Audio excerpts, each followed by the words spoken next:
بسم الله الرحمن الرحیم. زیم عبدالرحمن د ډیم ایجوکیشن پلس سره نن به موږ برانچز اف بایولوژي سټډي کوو. کوم ادر برانچز موږ ویلو نن به موږ د هغې باره کې سټډي کوو. فرسٹ اف آل موږ راځو مارفالوجي ته. مارف مین شیف and لوجي مین سټډي. د دې د نیم نه پته لګي د برانچ اف بایولوژي and which deal and study of structure and form of living organisms. په دې کې به موږ د لیوینګ ارګینزم سټرکچر او یا د هغې د فارم په باره کې به موږ سټډي کوو. بیا موږ راشو سټرکچر وایي څه ته. سټرکچر موږ هر هغه پارټ اف لیوینګ ارګینزم ته وایو چې هغه موږ ته په نظر راځي یا په مایکروسکوپ باندې او یا موږ ته داسې په نظر راځي، دغه ته موږ سټرکچر وایو. اوس د مارفالوجي موږ دوه ټایپس وایو، یو انټرنل مارفالوجي دی او یو ایکسټرنل مارفالوجي ده. دا مارفالوجي چې کله موږ وایو دا ایکسټرنل مارفالوجي موږ د سټډي کوو. نو کله چې موږ ایکسټرنل مارفالوجي ډیفینیشن موږ داسې کوو چې د برانچ اف بایولوجي and which deal and study of external morphology of living organism. په دې ایکسټرنل مارفالوجي کې موږ د لیوینګ ارګینزم کم آوټساید د باډي کم سټرکچرز دي دا پکې موږ سټډي کوو. او انټرنل مارفالوجي کې موږ د برانچ اف بایولوجي which deal with the study of internal structure of living organism. په دې کې موږ د لیوینګ ارګینزم انټرنل کم سټرکچر دي، کم انټرنل ارګنز دي، د هغې باره کې موږ سټډي کوو. انټرنل مارفالوجي ته بل نوم اناټومي هم ویلی شي. صحیح شو. نو موږ د اناټومي ډیفینیشن دا کوو چې د سټډي اف انټرنل سټرکچر اف لیوینګ ارګینزم، دې ته موږ انټرنل مارفالوجي بل دویم نوم هم وایو. صحیح شو. دا لکه موږ د انټرنل ارګن لکه د لنګز، د هارټ، د کم کیډنیز وغیره د دې چې کله موږ سټرکچر سټډي کوو د دې باره کې موږ سټډي کوو، دغې ته موږ اناټومي وایو. تھرډ نمبر برانچ موږ راځو هیسټالوجي له. هیسټالوجي موږ وایو چې هیسټو مین ټیشو and لوجي مین سټډي. د برانچ اف بایولوجي and which deal and study of tissues. په دې کې موږ ټیشو سټډي کوو. ټیشو وایو موږ څه ته؟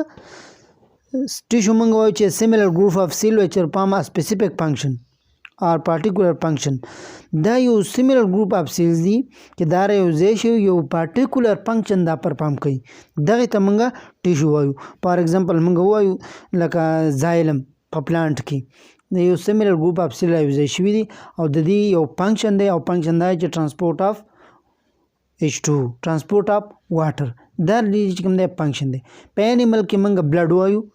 بلډ چې کوم دی د ټیشو اگزامپل دی او د بلډ فنکشن دا دی چې ټرانسپورټ اف نیوټرینټس اینډ واټر، دا د دې سره فنکشن دی. نو دا چې کوم دی موږ د ټیشو دا وایو. اوس څلورم نمبر موږ راځو فزیالوجي له. فزیالوجي موږ وایو چې د برانچ اف بایولوجي and which deal and study of function of different parts of organism and activities that occur in it. فار ایگزامپل موږ وایو چې په دې کې موږ د لیوینګ ارګین کوم ډیفرنٹ پارټس دي د هغې د فنکشن باره کې موږ سټډي کوو او په دې کې دننه کومې اکټیویټیز کېږي یا موږ د دې ډیفینیشن بل داسې هم کولی شو چې د بایولوجیکل سټډي اف فنکشنز اف لیوینګ ارګینزم. د لیوینګ ارګینزم چې کله موږ د هغې د فنکشن بایولوجیکلي موږ سټډي کوو دغه ته موږ فزیالوجي وایو او د هغې د پارټس د فنکشن. فار ایگزامپل موږ راشو کیډنی ده، موږ د کیډنی فزیالوجي. نو کیډنی فزیالوجي دا چې موږ د دې فنکشن به سټډي کوو. صحیح شو. د دې دننه چې کوم پارټس دي څو دی د هر یو پارټس کوم کوم فنکشن دی دا د کیډنی فزیالوجي یا فزیالوجي اف برین. نو موږ به د برین فنکشن دا کوو، د دې ډیفرنٹ پارټس کوم ډیفرنٹ فنکشنز دي دا موږ ایکسپلین کوو. نو دغه ته موږ فزیالوجي وایو. د هر پارټس د هغې د فنکشن چې کله موږ سټډي کوو دې ته موږ فزیالوجي وایو. 5 نمبر موږ راځو امبریالوجي له. امبریالوجي ډیفینیشن ته چې د برانچ اف بایولوجي and which deal and study of embryo and its development.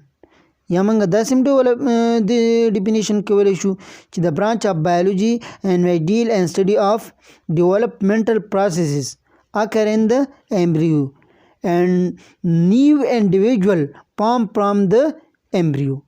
نیو انډیویجول د ایمبریو نه څنګه جوړیږي او د ایمبریو کې دننه ډیولپمنټل پروسیسز کوم کیږي دغه ته موږ ایمبریالوجي وایو. فار ایگزامپل موږ راشو چې یو فرټیلایزډ ایګ دی، دغه فرټیلایز ایګ دغه چې کله د 1 منت نه والا تر د 3 منت پورې دغه فرټلایزډ ایګ چې کوم دی دا ایمبریو وي. اوس دغې 3 منت نه واله د 4th منت نه واله تر د 9 منت پورې دا بیا پیوټسي.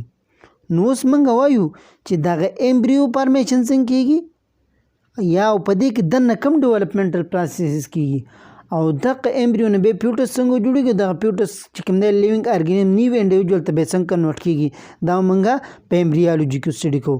په ایمبریالوجي کې موږ د کوم لیوینګ ارګانیزم څومره ډیولپمنټل پروسیسز دي دا ټول به پکې موږ سټډي کوو. صحیح شو.